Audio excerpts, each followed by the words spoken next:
I want to bring in Paul Westcott, the host of the White House Brief, to talk about the political implications here. They are huge, I think. Everyone worried about the entirety of the Middle East here, not just Egypt. What do you see happening? Well, right now, obviously, what the White House is doing is try to play both sides of the aisle, but they are absolutely leaning against the current government that's there. And I think the biggest problem that they're going to face right now is they're going to have to come down on one side, whether it be the people who are in the streets, the people who don't have internet right now, the people who aren't able to get on Facebook, or they're going to have to go down with the government, which they and Mitch McConnell and Joe Biden have all stood behind all day today. And the word, I mean, I couldn't even imagine a better definition for the word equivocate than what we saw in Robert Gibbs' press briefing today. He just danced the middle, and I think the people are getting very frustrated with it.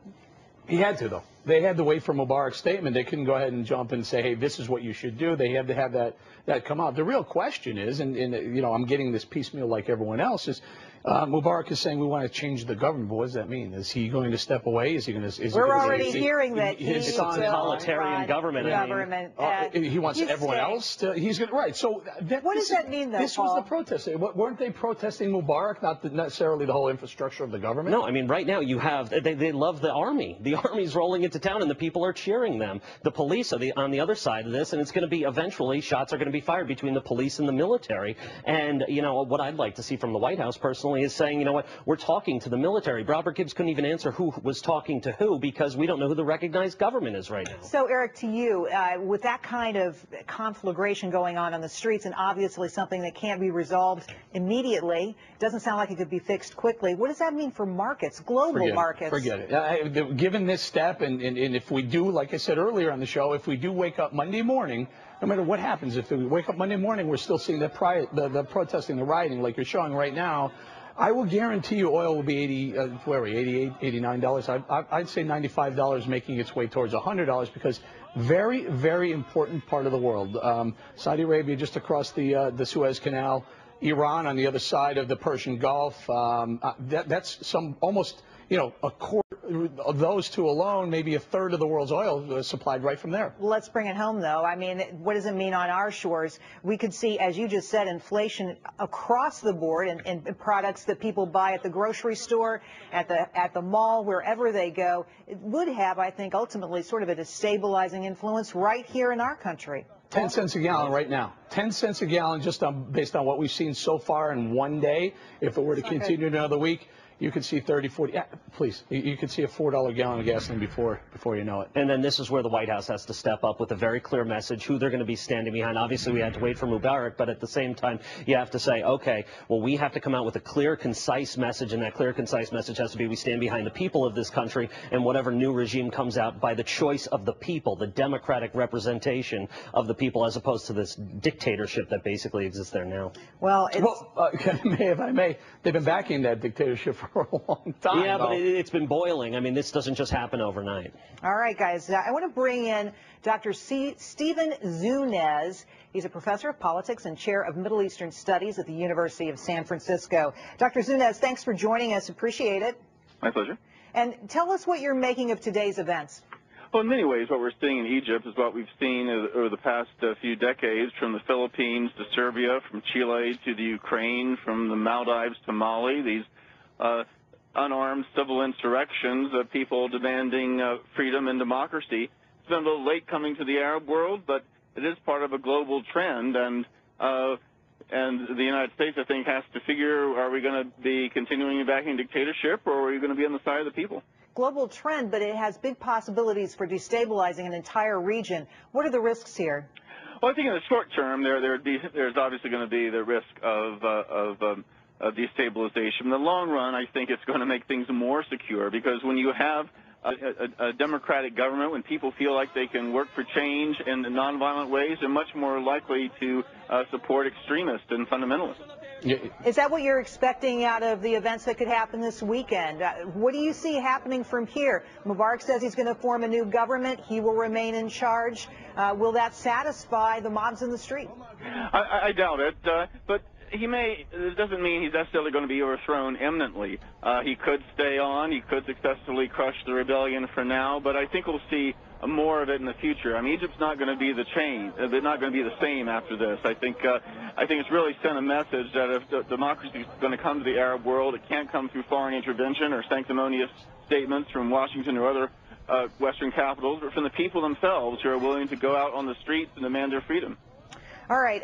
I want to turn now at Stephen Zunez. Just sit tight there for a second. I want to turn back to Eric Bolling for a second. You were shaking your head. Shaking my head. All due respect to the doctor there, but the Muslim Brotherhood is behind these protests. They have ties to Al-Qaeda. I mean, this thing could just spread like a wildfire. No, I'm wrong? Yes, you're wrong. They refused to even endorse the protest until late last night, kind of at the last minute, very opportunistic. This is being led by the April 6th movement. It's being led by Kafaya. These are young people. These are largely secular.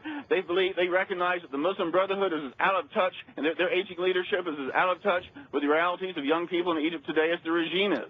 So this is not.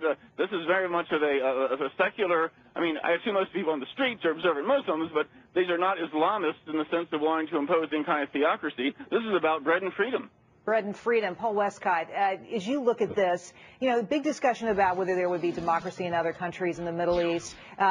What kind of impact does this action in Egypt, what's going on right now, have across those borders? Those borders can be porous. Yeah, absolutely. I mean, that's obviously what we're looking at now. He said bread and freedom. I think that's absolutely the main point here. You've got 20 to 30-somethings who are basically right now out of work, and they're looking to strike back at the government, who they blame for all of their ills. And obviously right now, if you talk about the broader Middle East and you talk about this situation, there's going to be a major problem, I think, in the capitals across the world. They're absolutely going to be looking at this situation and saying, well, maybe this could happen in Iran next. Somebody said to me on my show today, said, well, I can't wait for this to happen in Iran. And, that's one of the things. Could it destabilize it more? I don't think so. I think this is a very positive step.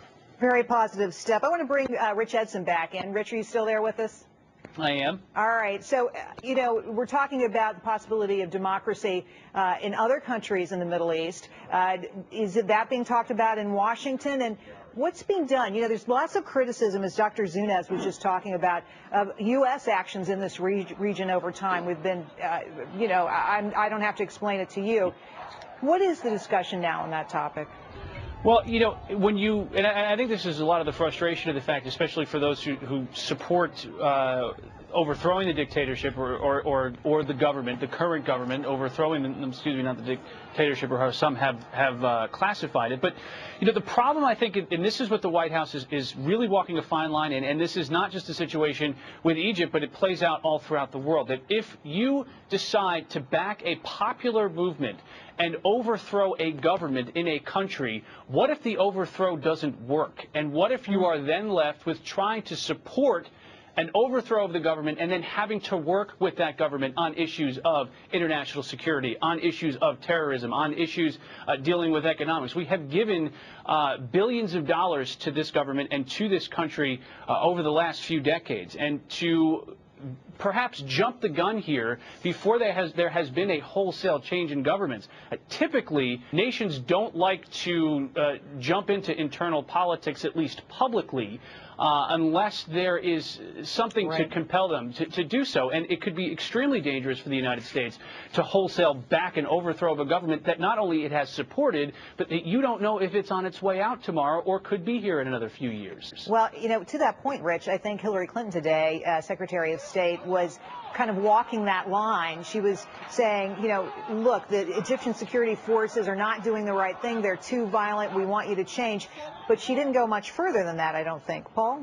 No, that's absolutely right. Obviously, she's got to walk the tightrope, and she did a much better job than Robert Gibbs did today, who honestly, he made me more nervous. If I were Egyptian and watching his broadcast, I'd be nervous. But as of right now, obviously, they're staying right down the middle. But the bottom line is they have to say, okay, are we on the side of democracy and are we on the side of freedom? I mean, President Obama gave this professorial statement on YouTube. He basically said that, oh, well, we have to have a mechanism for talking back to the government. What does that mean? Give us something more solid, something more substantial. We support freedom around the world. We support freedom from this type of tyranny.